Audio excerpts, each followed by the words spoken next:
जिस दोस्त के साथ कल तक हंसी मजाक, खाना पीना और हर सुख दुख की बातें होती थी, शायद शाह फहद ने कभी सपने में भी नहीं सोचा होगा कि वही दोस्त उसकी जिंदगी का आखिरी दुश्मन बन जाएगा।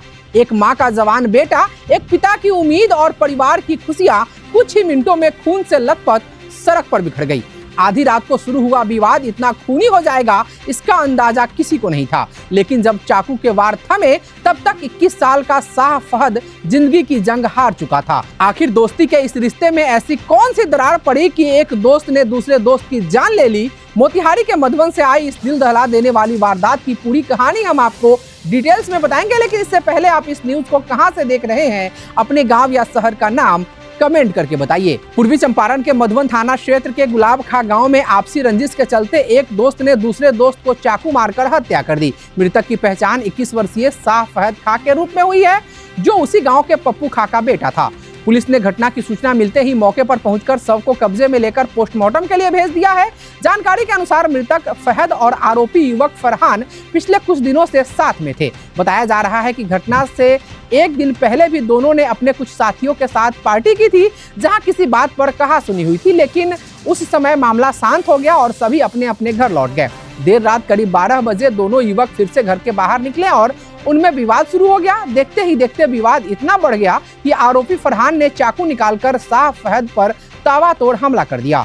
शाह फहद के शोर मचाने पर आसपास के लोग मौके पर पहुंचे और उन्हें अलग करने का प्रयास किया। इस दौरान ग्रामीणों ने फरहान और उसके साथी इकराम को पकड़कर पीटा भी।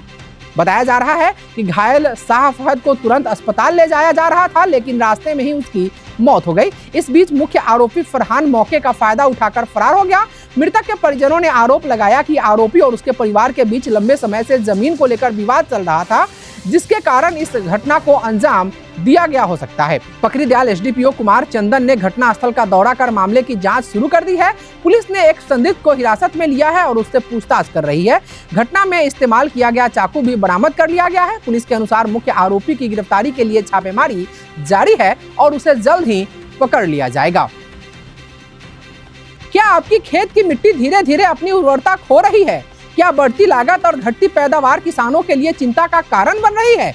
मोतिहारी के पिपरा कोठी से किसानों के लिए एक महत्वपूर्ण खबर सामने आई है, जहां खेत बचाओ अभियान के माध्यम से खेती और मिट्टी को बचाने का बड़ा संदेश दिया गया है। भारत सरकार की अनुसूचित जाति उप योजना के तहत मोतिहारी के पिपरा कोठी स्थित महात्मा गांधी समेकित कृषि अनुसंधान संस्थान में खेत बचाओ अभियान के अंतर्गत एक दिवसीय कार्यशाला का आयोजन किया गया। इस कार्यशाला में अनुसूचित जाति समुदाय के 500 से अधिक किसान भाई बहनों ने भाग लिया। कार्यक्रम को संबोधित करते हुए सांसद सह पूर्व केंद्रीय कृषि एवं किसान कल्याण मंत्री राधा मोहन सिंह ने किसानों से वैज्ञानिक खेती अपनाने और मिट्टी की सेहत को बचाने का आह्वान किया।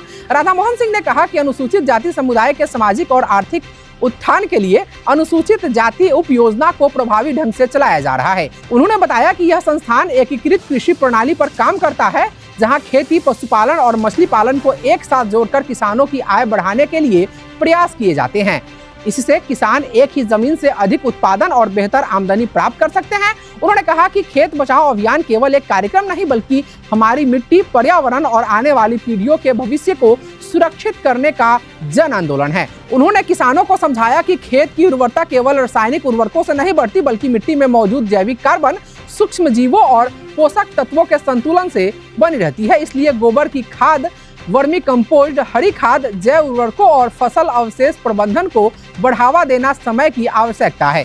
सांसद राधा मोहन सिंह ने किसानों को पहले मृदा परीक्षण, फिर उर्वरक उपयोग का संदेश देते हुए कहा कि मिट्टी के जांच के आधार पर ही उर्वरकों का प्रयोग किया जाना चाहिए, ताकि खेती की लागत कम हो और जमीन की उर्वरता लंबे समय तक बनी रहे। इस अवसर पर बिहार सरकार के पशु एवं मत्स्य संसाधन विभाग के मंत्री नंदकिशोर राम, हरसिद्धि विधायक कृष्णनंदन पासवान, किसान नेता मनोज पासवान सहित बड़ी संख्या में किसान, कृषि वैज्ञानिक और गणमान्य लोग उपस्थित रहे। कार्यक्रम के दौरान किसानों को आधुनिक कृषि तकनीकों, मिट्टी संरक्षण और आय बढ़ाने के विभिन्न उपायों की जानकारी भी दी गई। कुल मिलाकर पिपरा कोठी में आयोजित यह कार्यशाला किसानों के लिए जागरूकता और नई सोच का मंच बनी, जहां खेती को लाभकारी बनाने के साथ साथ खेत और मिट्टी को बचाने का संदेश भी दिया गया।